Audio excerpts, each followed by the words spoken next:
When you hire a contractor, you're agreeing to pay for the services they perform on your property. But what happens if a neighbor hires a contractor and the company begins to do work on your side of the yard without your consent? Watch, because this could happen to you. So this is where the big hole was. Casey Boyce lives in a tight-knit community where friends look out for one another. And our neighbor was out of town. That there was a sinkhole in her front yard. Texted her and said, "Hey, what's going on? Can we help out?" When his neighbor returned home, she found out the sinkhole wasn't her only issue. Sewage was backed up into her home, so she immediately called a plumber to assess and repair the problem. I heard them working and came out because I was curious. What's going on? What was at the bottom of the sinkhole? What was going on at the bottom of the sinkhole was evidence that he and his neighbor shared much more than just adjoining yards. The plumber said, "Well, your sewage line runs into hers and then goes out to the street, and it's going to be $3,000 for us to reconnect you to the sewage line." Up to that point, Casey had no symptoms of a sewage situation on his property, so he challenged the plumber's assessment, then took pictures of the pit in his neighbor's yard. I said, "I'm not paying you $3,000 for, a couple of feet of PVC and to get us reconnected. That's just not going to happen."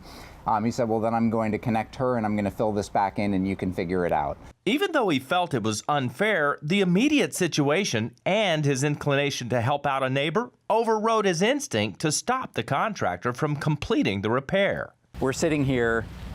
She had a pile of dirt about 6 feet tall in her front yard, a hole in her yard, and so, that was kind of where I made the call. I don't want to make this any harder on you than it has to be. But in hindsight, he felt he'd been had. We didn't feel like we had any choice. We didn't hire the plumber. We were not notified when when they originally discovered the issue. So we just kind of felt taken advantage of in the whole situation. Because he says all the company did was repair her line and then reconnect his. Don't feel like it was warranted to charge that much money.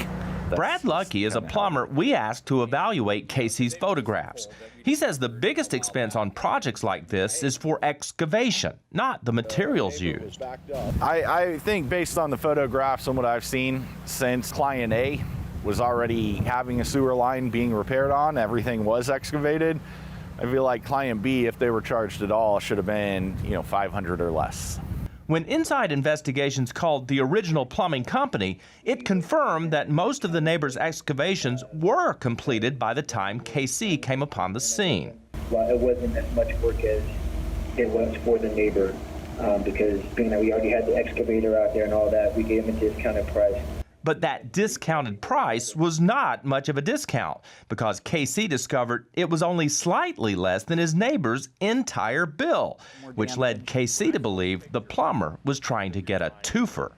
They ended up getting, almost 50% more for the job than they had originally quoted her because they had me over a barrel. After our initial phone call with the local franchise of the plumbing company, we escalated the issue to their corporate office, providing them with our independent evaluations from 2 separate plumbers. Within a day, they decided to waive all the charges.